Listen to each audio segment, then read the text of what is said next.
What's up, everybody? This is the 84th Wolf, and welcome back to another episode of Wolf Watches. First, let me say Merry Christmas, Happy New Year, and Happy Holidays to everyone that is watching this. I've been a little behind on my videos because of all these holidays going on. It's been difficult for me to get back into the groove of recording videos, especially when 2 more episodes came out. But basically, I just haven't had the time to really sit down and make these videos. That being said, I'm going to review the next 2 episodes that have been released for everyone. By the time this video comes out, I'm sure the other one will be released as well, if not for a day or 2. But we'll get into that next week, and we're just going to focus on episodes 8 and 9, Dead End and Lost. This is kind of a 2-parter episode anyway, and at least how I see it, so it kind of fits that I would review them both at the same time. That being said, there's a lot to get through on this review, so just bear with me. It's all good, and the 2 episodes, while again, like, nothing really plot happens, it's very character driven, and I enjoyed it immensely. So everyone, sit back and let's dive into these 2 episodes.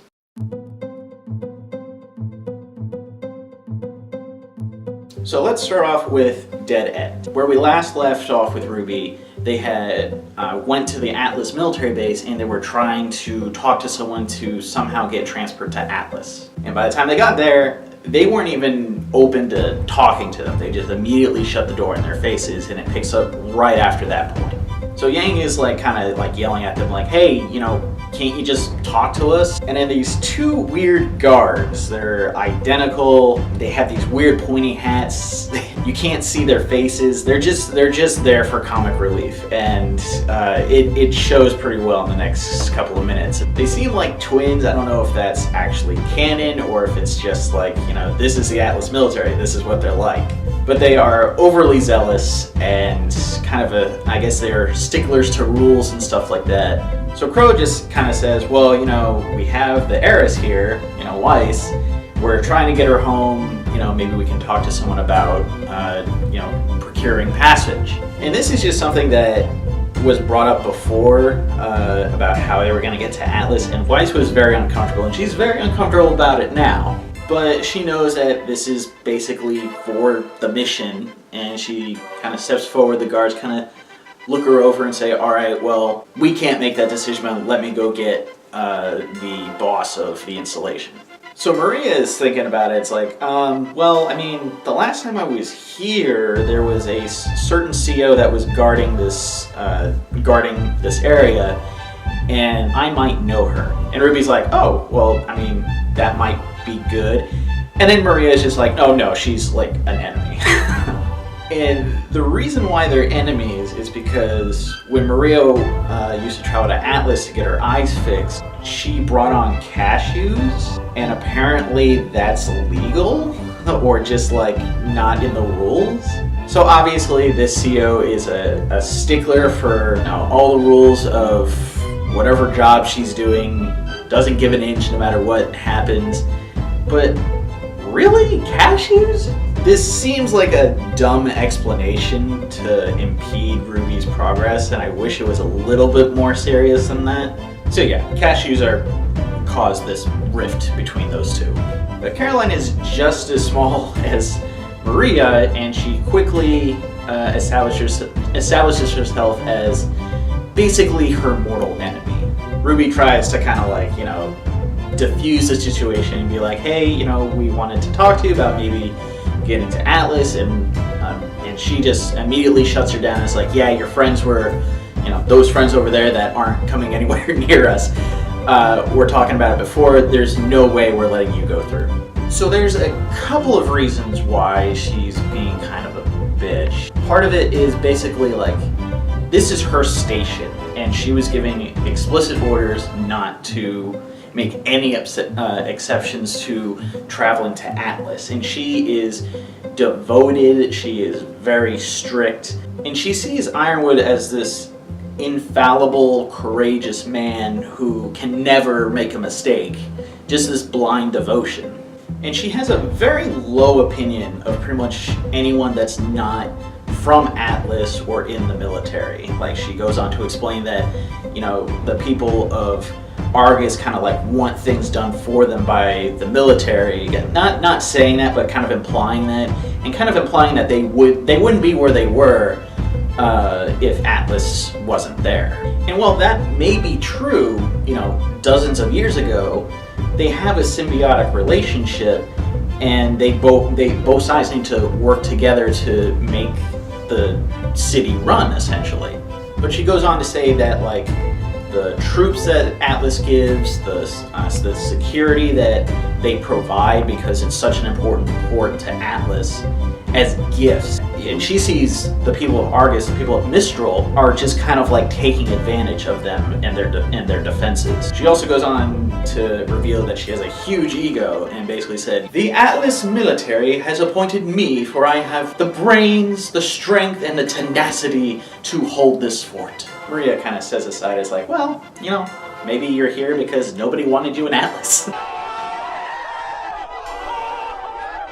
Which is a great comeback, and probably closer to the truth than she's willing to admit. But in any case, it's clear that she harbors resentment to the people of Remnant for resenting Atlas for the part that they quote-unquote played in the fall of Vale. She thinks that to even question Atlas's motives is just criminal.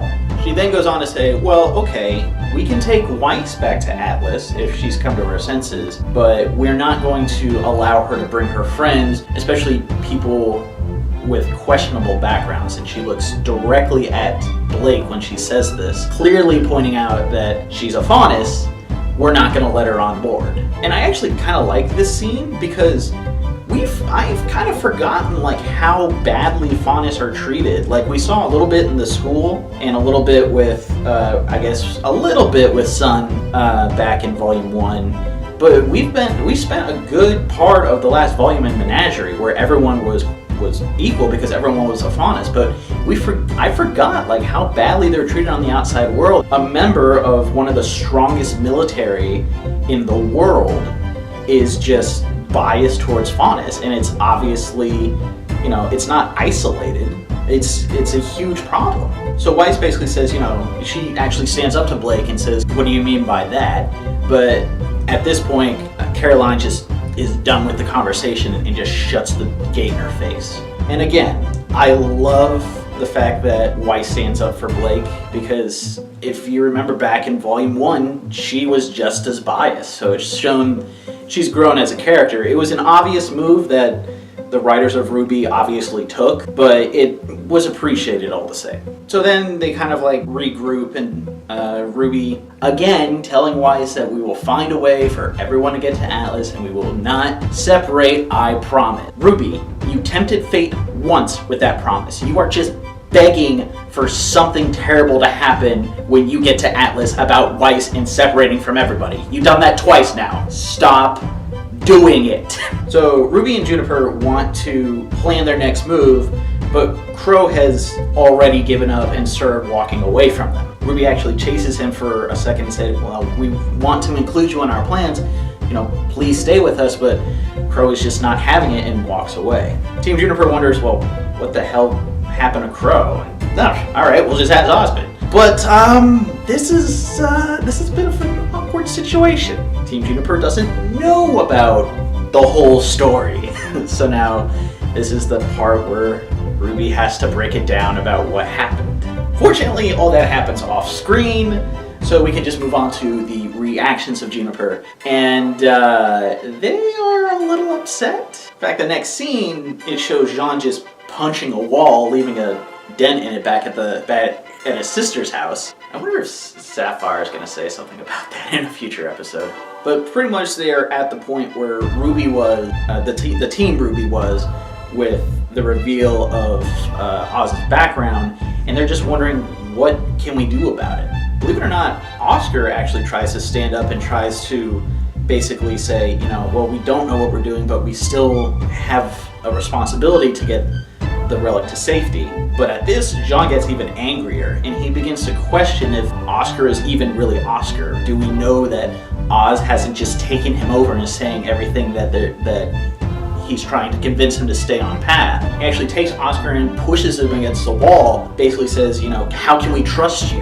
And the team is trying to like pull him back, but it's only when RWBY shouts his name that he actually listens, lets him go, and just goes upstairs and into the room that they're staying in. Now, when John does go upstairs to his room, it is clear that he's kind of upset with himself about how he acted, because, I mean, Oscar is really just a kid, but at the same time, he's still angry at these revelations that he's just heard. Nora, who is surprisingly angry, this is like the first time we've actually seen her angry outside of like combat, and she and Ren, who also says that, you know, we need some time to ourselves, they both go upstairs to join John and close the door. So everyone's cooling off, and RWBY goes into the backyard and tries to get in touch with Crow, who is ignoring her calls. Crow, for crying out loud, man, I'm trying to see it from your side, but now you're just pissing off RWBY. You're ignoring RWBY, who is just so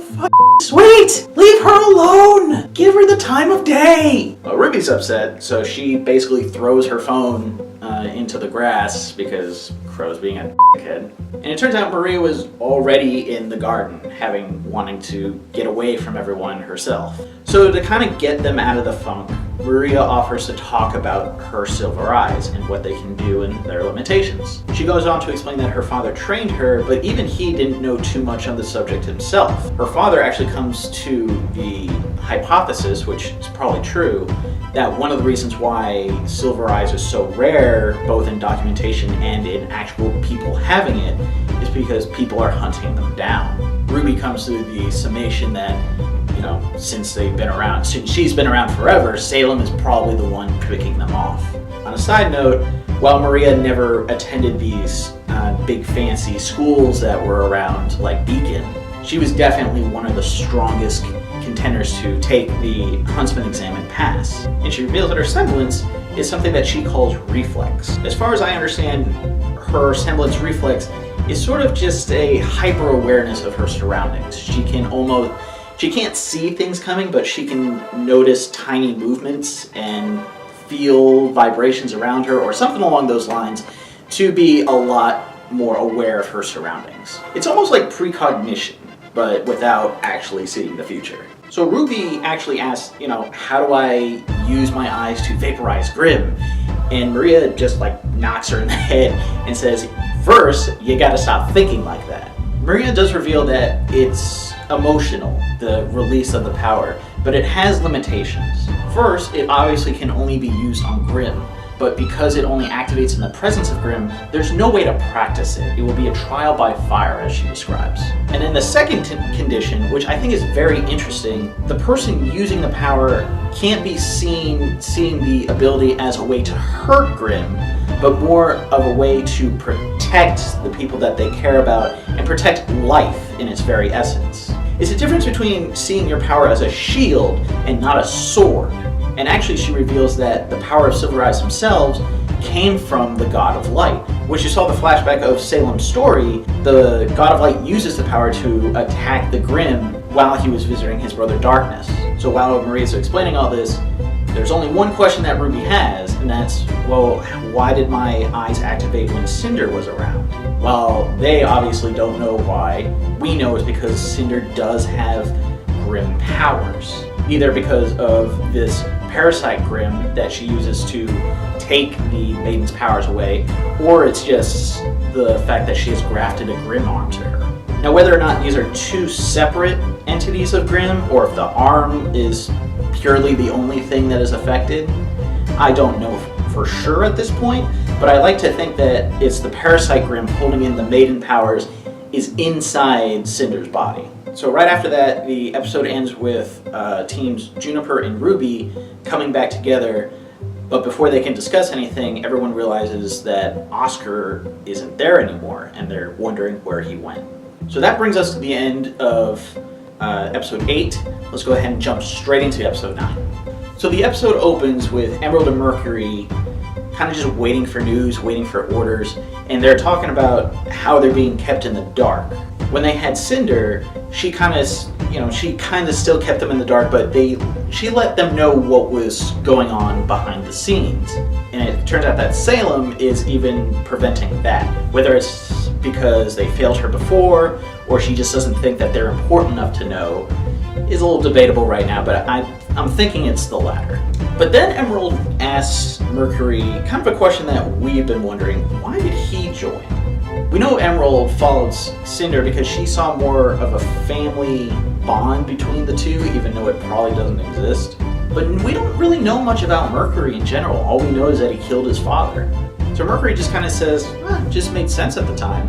And if Salem's promising the world to us, I want a piece of it. Emerald is just kind of like, really? That's the only thing? Because he has no drive. There's no reason for him to choose this. Emerald kind of explains that her motivation came from a loyalty to Cinder and seeing her as family, and Mercury immediately mocks this. While he's hurling insults at Emerald's expense about Cinder, Emerald finally gets pissed and actually starts trying to fight Mercury. Mercury still kind of jabs her with insults, but it's a very interesting dynamic that's happening here, in my opinion. On one hand, Emerald has always wanted to belong. She's wanted a family that cares about her. But on the other hand, Mercury did have a family, and that family was abusive and brutal, and he wants nothing to do with them. So it's these two different ideologies of belonging to either a family or just a group that are clashing together. Mercury actually talks a little bit about his father, and apparently he has the ability to steal or shut down semblances. Mercury describes his father as taking away his semblance, promising to give it back whenever he felt that Mercury has deserved it. Mercury's father saw semblances as a crutch that only the weak rely on them, which is, kind of interesting, because if his semblance was to take away semblances, that was pretty much used as a crutch as well. Mercury's father said that he took it to make Mercury stronger, and that's what he did, but it cost him his life. So that made me wonder, did Mercury Black have a way to take and give back semblances, or just to take semblances? But in either or, the fact that he was able to steal semblances or shut down semblances permanently would definitely give him an edge in pretty much any fight, which probably made him such a good assassin. While huntsmen use their abilities and their training pretty much in equal measure, taking away one unexpectedly when they really need it to work would just be devastating. Think about what happened with Emerald and Ruby back in Volume 3. Ruby was only able to get away from Mercury because of her semblance, but if that was shut off, she would have never made it past him. So while they're arguing, it turns out that they have a visitor. Tyrion walks in, and he has a new tail. I'm a little disappointed because it looks pretty much exactly like his old tail, just metallic and with some kind of stinger that still will apply venom. I want to see the end of that tail be something different. I want it to be like a scythe or a sword, or maybe even just able to change it out. But, who knows? Maybe it's holding some hidden surprises that we don't know about yet. Tyrion actually gets a little bit inside Mercury's head and says that he was born into violence and was just too afraid to leave it. So he has to put on this tough guy attitude pretty much all the time. Mercury tries to throw a couple of punches at Tyrion, but Tyrion immediately puts him in his place and just kind of laughs at him. Tyrion then says something kind of strange, which I'm still trying to figure out what the meaning of it was, if there was some underhanded meaning or why he would be saying this to them. He says that Emerald and Mercury shouldn't ask what they want from Salem by serving her, but they should do what they want, and if they like it. Basically, what would make them happy to do. And I'm not quite sure what he meant by that, and the only thing I can think of is the fact he serves Salem because he is enraptured with her. He wants to serve her. He sees her as a god, so basically serving her is all the reward he needs. So I guess what he's trying to say is find happiness in serving Salem, not what you'll get out of it. This is coming from a crazy maniac, so it could be right, but Emerald and Mercury are like, so what, we should leave and find something to do that's happy? And he's like, oh no, you can't do that, I'll kill you. But I think that's pretty much what he's saying. I mean, in his crazy mind, the only thing to do that would make you happy is serving Salem. And I guess he's saying find a reason to love working with Salem that would make them happy.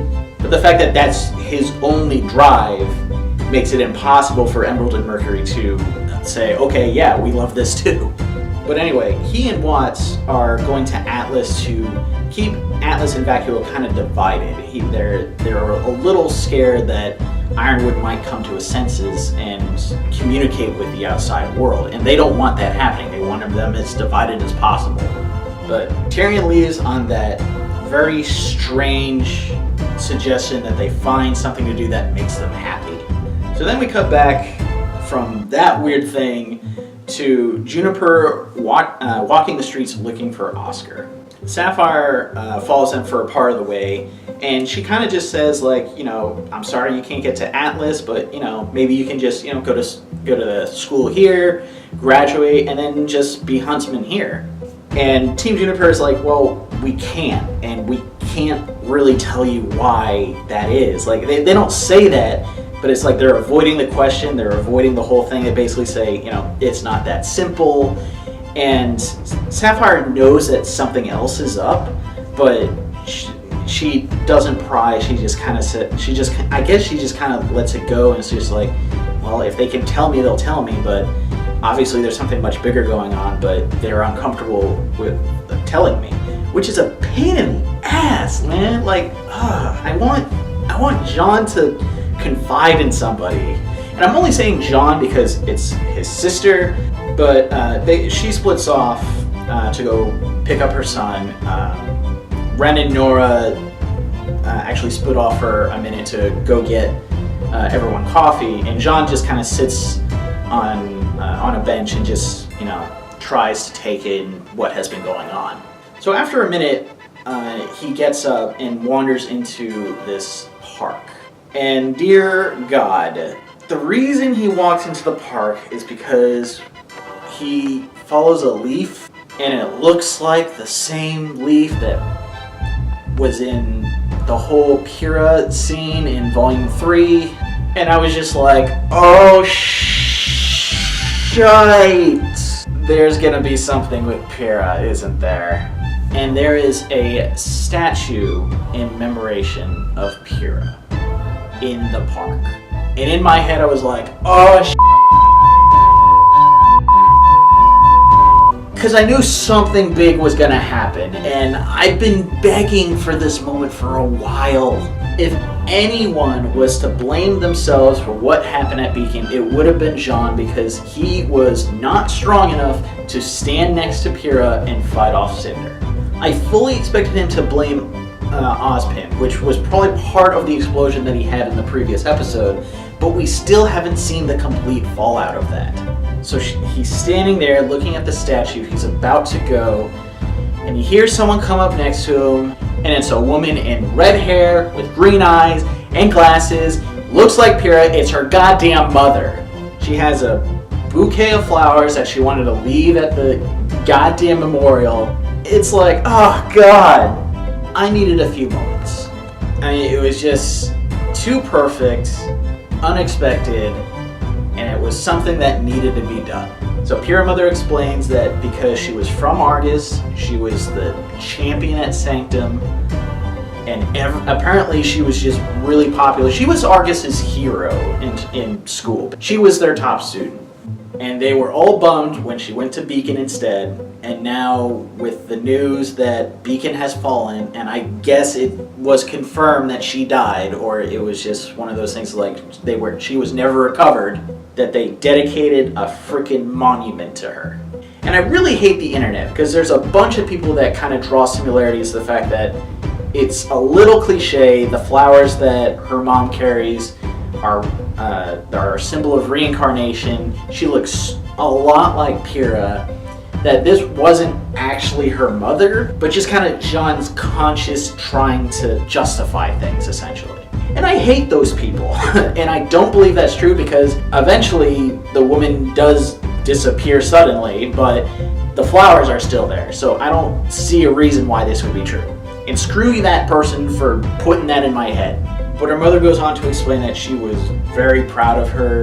She felt that Pyrrha embodied kind of the true meaning of being a huntress, and that she believed when she died, she didn't have any regrets about fighting or going to where she was or anything like that. And to this day, I don't know if she actually knew who Jean was. She suspected that that Jean knew Pyrrha, either by being in Vale or just, heard the stories or whatever. But Jean did state that while Pyrrha never graduated, she was, in all sense of the word, a huntress. And I think that pretty much is one of the greatest epitaphs that you could give to Pyrrha, because it's absolutely true. And while I did not cry, it was super touching, and I felt better. And this was something that Jean needed to get off his chest. He needed someone to not blame him, someone who knows Pyrrha extremely well, aka her mother, knows Pyrrha so well that she knew just there was no regrets. And I'm sure Jean knew that, he just needed someone to tell him that. So the woman disappears pretty quickly. We don't see her leave, but she leaves as soon as Nora and Ren find Jean. So that's partially why some people think that this was just a figment of Jean's imagination, which, again, screw that person for putting that in my head. But they just take a moment, they all look at the statue, and the flowers are still there, so I'm sure that was actually her mother. And Jean tries to apologize because he didn't see himself as being a great leader. But Nora and Ren just tell him, they never blamed him for what happened to Pyrrha. They want to fight basically in her memory, because they know that Pyrrha wouldn't give up just because of hearing all this stuff about Oz. And it's interesting because the whole thing about fighting an unstoppable force like Salem, I always said that the people that would hear this story and still join up would either have to be very, very noble or very, very stupid. Because it's really hard to fight a losing battle when you know that all you're doing is kind of staving off the inevitable. But you know what? I think they're right. I think Pyrrha would have said, this may not be best destiny to have, but if it saves, a person, a town, a city, a kingdom, I would gladly fight in this fight to protect those people.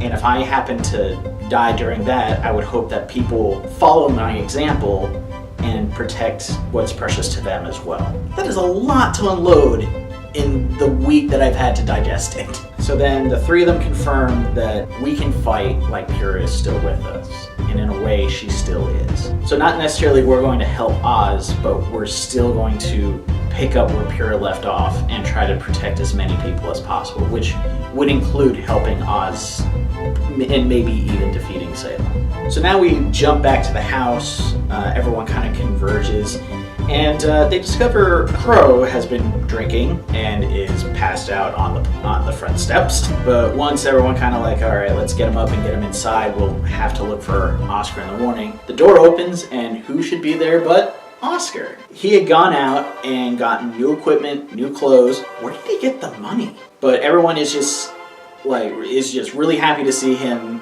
They didn't want him to go away. We all got this off our chests. John apologizes for his actions, and Oscar's just kind of well, I was there too. I understand where you're coming from, but I'm gonna help out, and I'm glad that you're gonna help out. And he actually says that he doesn't know how long it will be before, Oz's subconscious might take him over. So he's going to do what he can to basically make the world a better place. And the way he said that is a little creepy, because people have been wondering what happens when Oz takes over a body, and does the host eventually fade away? And it seems like Oscar's confirming this. Now, I don't know if he knows this as a fact or he just suspects this because of what he's heard, but he is actually concerned about it, but he still says, this is my path and I'm going to stick to it. Which, again, is very noble. which I honestly did not see coming. If all this is true, I mean, he's kind of resigned to it, but at the same time, it's not a resignation of it's gonna happen anyway, I might as well help out. It's more of like, I know I'm going to pass eventually, so I'm gonna do everything I can to leave this place better than I started. And I like his new attire. I'm not quite sure how it will pair up in terms of combat, but he obviously put a lot of thought into it. So while everyone else is kind of like revved up and like, all right, let's make our next plan, Crow is still defeated and he tries to walk away. But this time, no one is taking this as an answer. And RWBY especially is very upset with him and basically says, you are going to listen to us. So then John kind of says, well, I mean, I've been thinking of a plan. Why don't we just steal an airship? And it's like, okay, they're gonna break the law now? I mean, I know why they're doing it, and it's for the greater good, but that's kind of a jump. Crow also thinks this is kind of a jump and warns them, you know, hey, if you do this, this will be a declaration of defiance. We don't know what we're gonna be up against, and we'll be fighting our own allies, and you guys can get in serious trouble if this fails. So when he says this, I kind of go back to all the times that he's kind of said like this, we should just give up here. It's not necessarily that he's bummed out about everything that he learned from Oz, which is part of it, but he also is watching them. He doesn't want them to get into, he doesn't want them to be criminals, which I now see as maybe that's part of the reason why he hasn't been encouraged to help them. And this is a very small little bit of redemption that I see in Crow. Every other time it's just been like, Crow is just this drunk asshole. You've been ignoring RWBY for 5 episodes. Stop it. This is supposed to be your favorite niece. You're supposed to be her favorite uncle. Start acting like it. But now with the hindsight of, oh, yeah, I mean, breaking the law against a evil that they can't really explain is not a great way to defeat said evil. And everyone kind of like looks at each other and is like, oh, I mean that's a decent point, but at this point RWBY is sick of it. She doesn't care what everyone else thinks. She doesn't care that she might have to break rules in order to save the world. Even if she gets caught, it will be worth it because she's just gonna get out and do it again.